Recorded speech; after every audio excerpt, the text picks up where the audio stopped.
নমস্কার বন্ধুরা, আজকে আমি বানাবো কোয়াশ দিয়ে। কোয়াশগুলো এরকম করে কেটে নিয়েছি। কোয়াশ দিয়ে মুগ ডাল দিয়ে একটা নিরামিষ রেসিপি। তার জন্য কড়াইটা বসিয়ে দিয়েছি আর তেলটা গরম হয়ে গেছে। পাঁচফোড়ন, শুকনো লঙ্কা আর তেজপাতা দিয়ে ভাজা হয়ে যাক।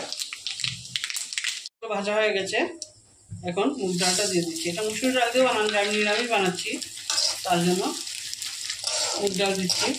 মুগ ডাল দিয়ে একটু ভেজে নেবো। মুগ ডালটা ভাজা হয়ে গেছে, এই দেখুন লাল লাল হয়ে গেছে। এখন কোয়াশটা দিয়ে দেবো। গ্যাসটা কমিয়ে রেখেছি, লাল হয়ে যাবে আরও বেশি। সবগুলো কোয়াশ দিয়ে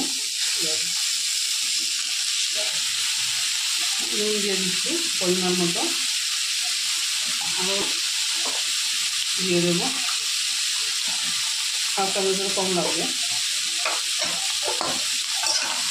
এখন ভালো মতো মিশিয়ে ঢাকা দিয়ে বানাবো। এটার মধ্যে জল লাগবে না, কোয়াশের মধ্যে খুব জল থাকে, জল নিজে বেরো হয়ে যাবে। এখন ঢাকা দিয়ে আদা বাটা আর জিরা বাটা এখন দিয়ে দিচ্ছি। সঙ্গে কাঁচা লঙ্কাটা একসঙ্গে দিয়ে এখন ঢেকে রেখে দেবো। আর মরিচের গুঁড়া দরকার নেই, এটা লাগে না মরিচ। আস্তে আস্তে বানাবো।